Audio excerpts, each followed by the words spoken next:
ایک فقیر کی بددعا۔ چاچا چمن محلے کے سب سے کنجوس آدمی تھے۔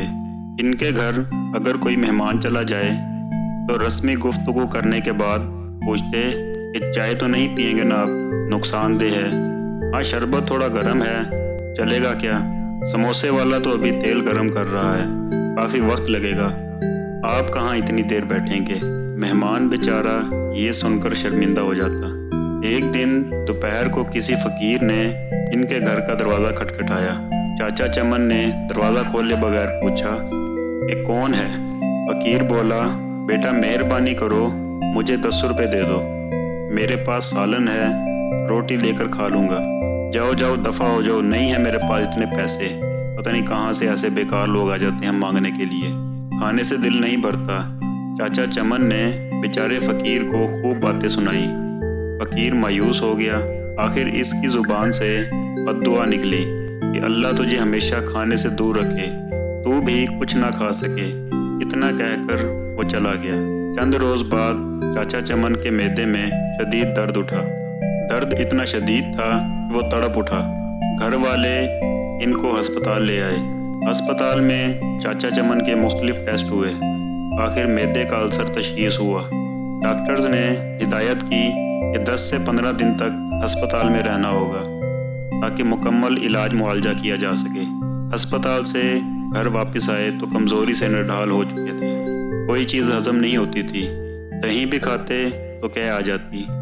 ڈاکٹر کے پاس جاتے تو وہ کہتا کہ بد پرہیزی کی ہے، ٹیسٹ کرواتے ہیں تو سب ٹھیک آتا ہے۔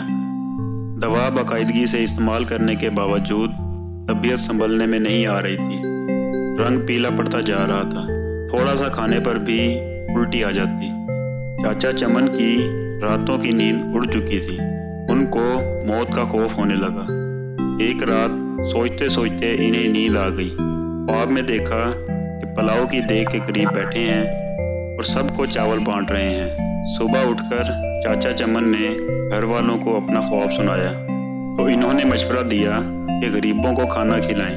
چاچا چمن نے خیر باورچی کو بلایا اور اس سے پوچھا کہ پلاؤ کی 10 کلو کی دیگ پر کتنا خرچہ آ جائے گا۔ باورچی نے خرچ بتایا تو چاچا چمن خرچ کا سن کر بڑے پریشان ہوئے، لیکن پھر سوچا کہ شاید خیرات کرنے سے میں ٹھیک ہو جاؤں۔ انہوں نے اتوار کی ایک دوپہر کو یہ مشکل مرحلہ طے کر ہی لیا۔ محلے کے نوجوانوں کی مدد سے محلے داروں اور غریبوں میں چاولوں کی تقسیم ہوئی۔ چاچا چمن اب کافی پرسکون رہنے لگے، طبیعت بھی قدرے بہتر محسوس ہونے لگی۔ لیکن جب اس فقیر کا خیال آتا تو پھر وہی منحوس درد شروع ہو جاتا۔ یوں ہی کئی دن بیت گئے۔ ایک شام کو کسی فقیر کی آواز آئی کہ اللہ کے نام پہ دے دو بابا۔ چاچا چمن بھاگ کر گئے۔ وہی فقیر کھڑا تھا جس نے انہیں بددعا دی تھی۔ چاچا چمن نے اس کا بازو پکڑا اور اندر لے آئے۔ فوراً ہی انہوں نے اپنے بڑے لڑکے کو ہوٹل سے کئی قسم کے کھانے لانے کے لیے دوڑایا۔ کچھ ہی دیر میں لڑکا ہوٹل سے شامی بریانی، قورمہ، روٹیاں اور آئس کریم لے کر آیا۔ چاچا چمن اور فقیر نے پیٹ بھر کر کھایا۔ جاتے وقت فقیر بہت خوش تھا۔ 1 ہفتے کے علاج کے بعد چاچا چمن مکمل طور پر صحت یاب ہو چکے تھے۔